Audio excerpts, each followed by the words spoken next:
In Zeiten der Energiewende wird es immer wichtiger, Strom effizient und netzdienlich zu nutzen. Genau hier setzt unser neues Feature im Leaflet HEMS an, der Netzdienlichkeit-Assistent mit der eBus LPC. Den findet ihr, wenn ihr hier oben rechts auf die Einstellungen geht.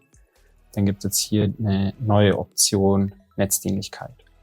LPC, Limit Power Consumption, bedeutet, dass der Netzbetreiber ein Limit für den Strombezug setzen kann und wir dieses Limit direkt in der App bzw. im HEMS empfangen und umsetzen.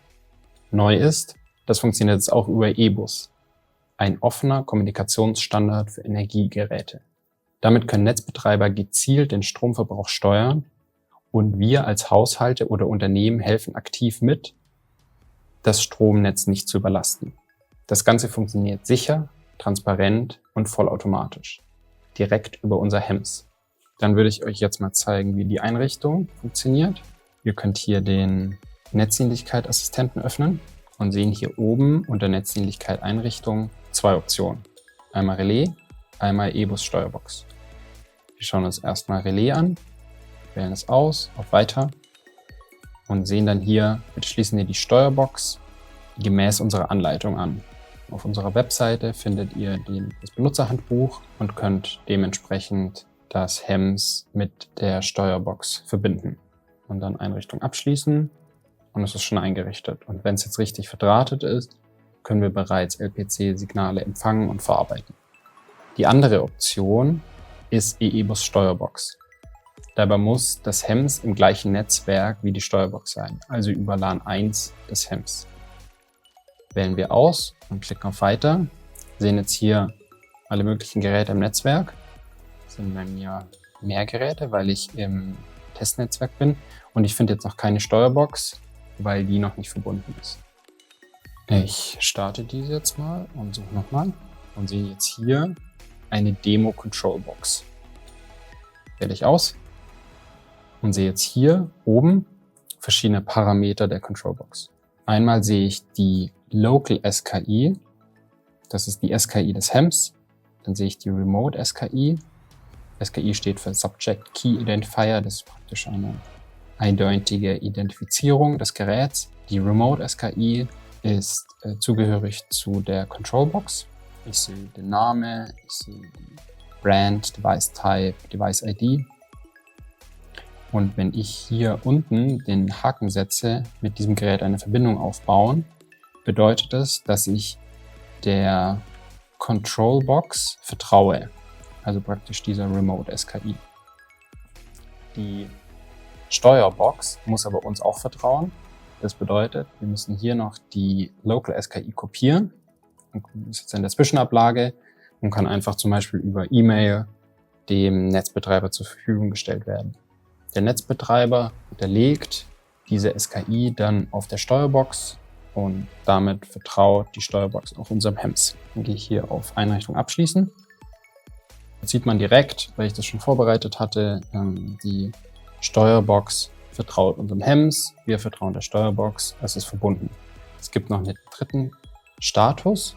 Dieser Status heißt Warten auf den Netzbetreiber. Das ist die Zeit, wenn ihr die lokale SKI kopiert habt und dem Netzbetreiber zur Verfügung gestellt habt. Es kann einige Tage oder Wochen dauern, bis diese SKI dann auf der eBus Steuerbox hinterlegt wurde. Hier sehen wir, jetzt ist alles fertig eingerichtet, wir sind verbunden, können zurück aufs Dashboard.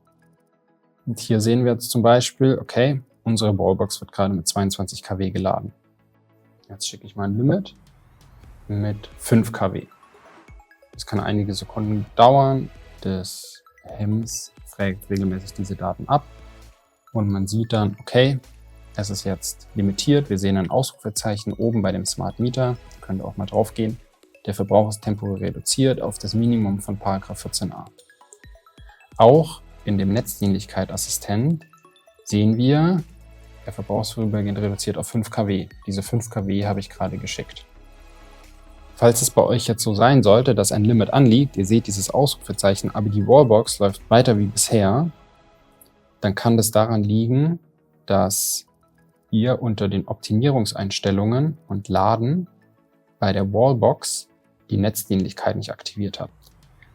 Das ist nicht bei allen Wallboxen gleich. Es gibt Wallboxen, die erfüllen die Leistung nicht oder die sind zu einem gewissen Datum eingebaut worden und dann fallen die nicht unter § 14a und müssen somit nicht limitiert werden. In unserem Beispiel aber schon. Und wir gehen zurück aufs Dashboard und sehen, dass es weiterhin limitiert wird. Und jetzt kann ich dieses Limit noch aufheben. Das dauert wieder ein paar Sekunden. Dann verschwindet das Ausrufezeichen und unsere Wallbox lädt wieder mit voller Leistung. Und so können wir Limits, also LPC-Signale, vom Netzbetreiber empfangen. Und in zukünftigen Releases werden wir die Steuerung auch effizienter gestalten, dass wir die Eigenerzeugung mit einbeziehen können und dann auch die Abregelung nur so weit vollziehen müssen, bis das Limit am Netzanschlusspunkt erreicht ist. Mit unserem Leaflet Hems sind wir § 14a konform, sowohl über Relais als auch über E-Bus. Ein komplexes Thema, aber ein wichtiger Schritt für die Energiewende. Wenn ihr das Feature bei euren Kunden einsetzen wollt, probiert den Netzdienlichkeit-Assistenten direkt aus. Bei Fragen zur Einrichtung oder Integration meldet euch gerne bei uns.